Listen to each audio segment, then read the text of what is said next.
Die, wir, müssen, wir müssen ja als Verlierer, müssen wir doch so ehrlich sein und müssen sagen, das Sozialismusmodell, das wir hatten, hat nicht bestanden vor der Geschichte. Wir müssen nicht sagen, es ist zusammengebrochen, es hat nicht bestanden vor der Geschichte. Das ist keine Schande. Das war ja das erste Mal, dass so ein Weg gegangen ist.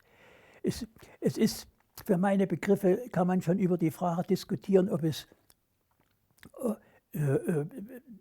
wenn wir uns beim Aufbau des Sozialismus auf den Marxismus-Leninismus berufen, der Marxismus-Leninismus hat keine Sozialismustheorie entwickelt. Der Marxismus-Leninismus hat die kapitalistische Gesellschaftsordnung analysiert und hat daraus die Schlussfolgerung gezogen, es braucht eine andere Gesellschaftsordnung. Und diese andere Gesellschaftsordnung hat Marx Kommunismus genannt und hat gesagt, dieser Kommunismus braucht aber eine Voretappe, in der Elemente der alten Gesellschaftsordnung sein werden und sich neue Elemente herausbilden werden. Aber er hat noch nicht geschrieben, wie diese neuen Elemente aussehen können. Er hat nur eins gewusst, und diese Lehre hat er aus der Pariser Kommune gezogen. Zwei Dinge muss die Arbeiterklasse beachten, oder das Proletariat, wenn es die Macht erobert. Es muss die Kapitalisten enteignen und es muss sich einen eigenen Machtapparat aufbauen. Mit Machtapparat meinte Marx jetzt nicht einen Staatsapparat, er meinte damit auch ein anderes parlamentarisches System, keine bezahlten Abgeordneten mehr und viele solche Dinge. Ich will das jetzt nicht weiter ausführen. So, und das stand zur Verfügung, als die KPDSU und dann auch wir später an den Aufbau des Sozialismus herangegangen sind. Lenin hatte ja auch noch keine Theorie des Sozialismus entwickelt, das war Anfang. Lenin ging mit Nöss sogar zurück, mit der NÖP, mit der neuen ökonomischen Politik, ging Lenin auf die marxische These von der ersten Etappe auf dem Weg zum Kommunismus, also in der sowohl die alten Elemente wie die neuen und so weiter. Aber das war ja noch nicht, wie sieht eine sozialistische Gesellschaft aus. Aber eins war klar, und das wird auch so bleiben. Eine sozialistische Gesellschaft braucht in der wirtschaftlichen Grundstruktur das gesellschaftliche Eigentum. Also den Kapitalisten muss das entscheidende Eigentum an Produktionsmitteln genommen werden. Daraus ist dann etwas entstanden, wo man heute darüber nachdenken kann, welche daraus machen jegliches privates Eigentum. Das ist meine Meinung. Ich persönlich sage heute, es wäre günstig gewesen, wenn wir das kleine Privateigentum für Händler, Gastwirte, Dienstleistungsbereiche mal erhalten hätten. Und die Leute dort, wir hätten manches Versorgungsproblem, hätten wir mit den Leuten besser bewältigt, als das, was wir dann mit dem staatlichen und genossenschaftlichen Großhandel oder Massenhandel oder was weiß ich dann veranstalten. Aber das nur nebenbei ist auch kein, ich würde es auch nie unter Fehler, die Entwicklung hat das eben so mit sich gebracht. So, aber das halte ich für entscheidend, gesellschaftliches Eigentum. Nun kann man auch wieder über das gesellschaftliche Eigentum, ist Staatseigentum gesellschaftliches Eigentum?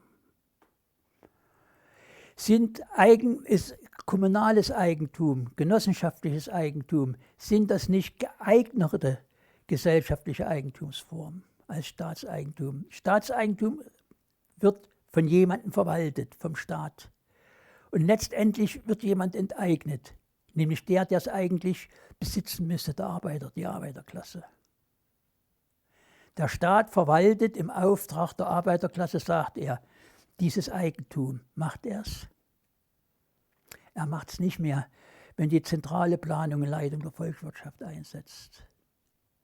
Dann nutzt der Staat das Eigentum der Arbeiterklasse, um seine wirtschaftlichen Interessen und sozialen Interessen durchzusetzen und durchzuführen, was möglich ist.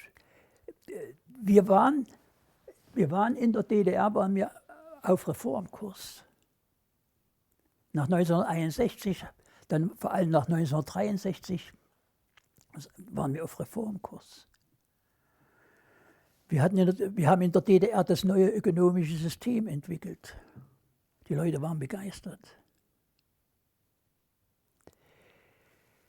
Wir sprachen von dem Sozialismus als eine relativ selbstständige Gesellschaftsformation.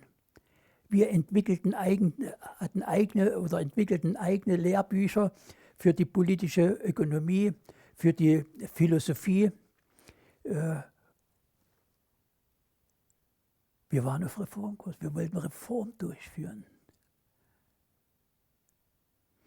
Bei uns brauchte die Sowjetunion nicht einmarschieren. Bei uns war sie mit 350.000 Leuten in Wünsdorf präsent. In der CSR ist er eingezogen, als dann die KPC. Wird in der Geschichte nie darüber gesprochen, dass sich Alexander Dubček und Walter Ulbricht mehrmals getroffen haben und wo sie über den Fortgang der Reformen gesprochen haben. Und wo Ulbricht Dubček gewarnt hat, nicht zu weit vorzubrechen, sondern einen klügeren Weg zu wählen, wie das die DDR macht.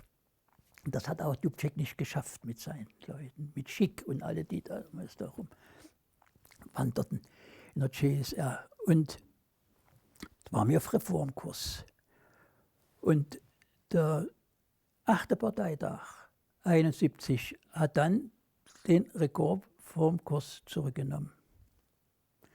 Formulierte die Hauptaufgabe in ihrer Einheit von Wirtschaft und Sozialpolitik. Es gab erstmal ein kolossales soziales Programm, das wieder viele begeisterte, aber da haben wir uns übernommen. Und dann kam die Zeit der Stagnation. So könnte man das so. Nun kann man auch mal sagen, war es ein Fehler oder war es eben der gesellschaftlichen Umständen entwickelt? Wie weit konnten wir uns von der Sowjetunion entfernen? Wir haben uns ja nicht mal mehr von der Sowjetunion entfernt, als Gorbatschow uns grünes Licht gegeben hat. In der Beratung der Generalsekretäre unserer Parteien 1985 nach dem Tod von Tschernenko und Gorbatschow wurde Generalsekretär, gab es eine Beratung der Generalsekretär sozialistischer Länder. Dort hat Gorbatschow den Generalsekretären eröffnet, dass sie vorhaben, die Perestroika, die Glasnost und was weiß ich alles und Öffnung nach außen.